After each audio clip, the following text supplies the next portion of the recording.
Yo, what is up? So I have a pickup game in Seattle to go dominate some fools at, so let's make this quick. It's the very curious news from around this Airbnb that we rented, which is really cool. I like it with the amazing Conrad. Very curious news item number 1. I nailed my prediction for the first semifinal of the World Cup.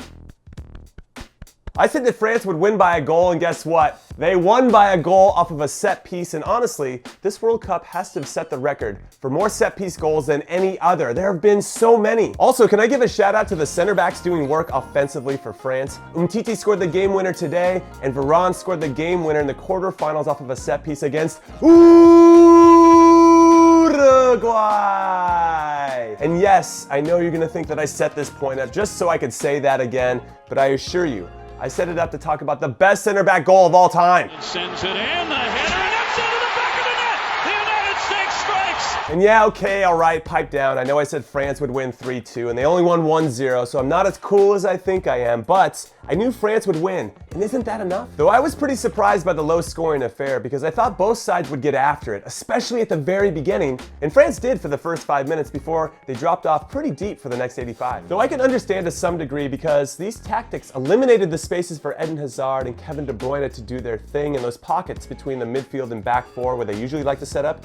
You know what I'm talking about? Messi likes to set up there too. And that either pushed them wide or deeper than they would prefer. And it eliminated Romelu Lukaku from having space to do anything minus trying to get on the end of headers. However, I thought for 80 minutes, Japan's tactics of pressing Belgium in the round of 16 worked to great effect. So I thought France would try to emulate that to some degree and then win overall due to them having better players than Japan. But this worked too. So a hat tip to manager Didier Deschamps and his players, especially his back four and his 3 midfielders. Shout out to Blaise Matuidi, who I thought was fantastic, and Paul Pogba, and N'Golo Kante, all of them, and his goalkeeper, who was amazing as well, for putting in a fantastic shift on defense. Their commitment on every play was inspiring, and it was rewarded because they now find themselves in their 3rd ever World Cup final. As for Belgium, well, let me say this first. This was a terrific run by a bunch of incredibly talented players who, if they can win the 3rd place game, they will match the best ever finish by their previous golden generation, who finished 3rd back in the 1986 World Cup. The second thing I want to say is, I think Roberto Martinez got outmanaged in this one. Once France dropped off and crowded the midfield,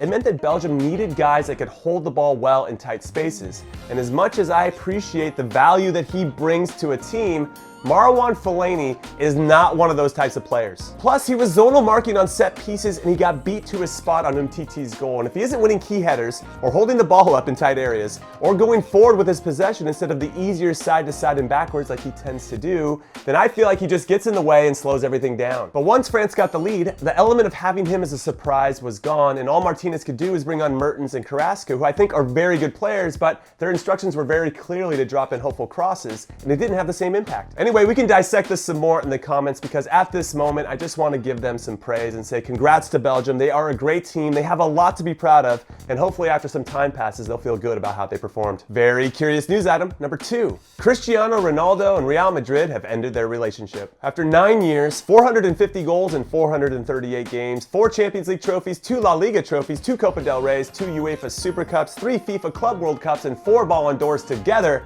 they have decided to see new people as Madrid agreed to a €105 million transfer fee for Ronaldo's services from Juventus, which is the 4th highest transfer fee in history, but definitely the highest for someone on the wrong side of 30 years old. And yes, wow. So I'll be honest, I am surprised by this move because Ronaldo and Madrid had always talked about how much they loved each other.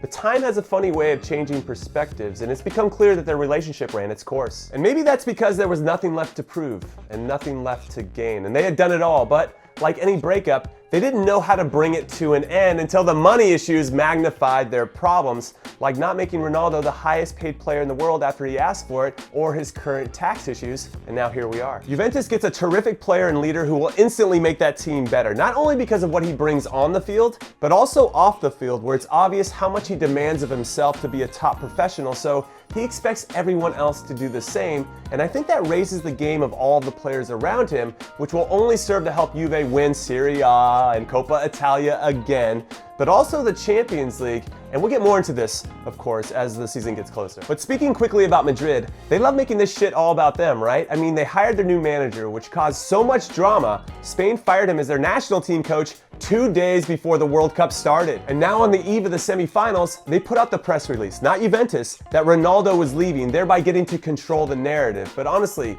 couldn't everyone involved wait until after the World Cup was over? You know, just to give this once in every 4 years competition the spotlight it has earned and deserves? Because this feels borderline disrespectful to me. Also, one more thing about Madrid. I 100% do not believe that they made this move without having something big up their sleeve. So I expect Neymar or Eden Hazard or Kylian Mbappe to be announced very soon. Oh wait, there are 2 other signings that I want to talk about as well, and the first is Lucas Torreira, who parlayed his great World Cup into a transfer to Arsenal, which I think is a terrific signing for the Gunners because it's a player that they've needed for quite some time in the defensive midfield spot. And Riyad Mahrez, who parlayed no World Cup into a transfer to Manchester City, which, okay, it's always good to strengthen your team with very good players, but was he worth breaking your transfer record for? And who's he going to start over? David Silva, maybe? I mean, either way, I'm pretty surprised by this move, so I'm going to need you to convince me in the comments about why it's good for the player and the club. Very curious news item number 3. You didn't think I would do it, did you? Okay, it's official. I just got dropped off by that guy, and I am a man of my word.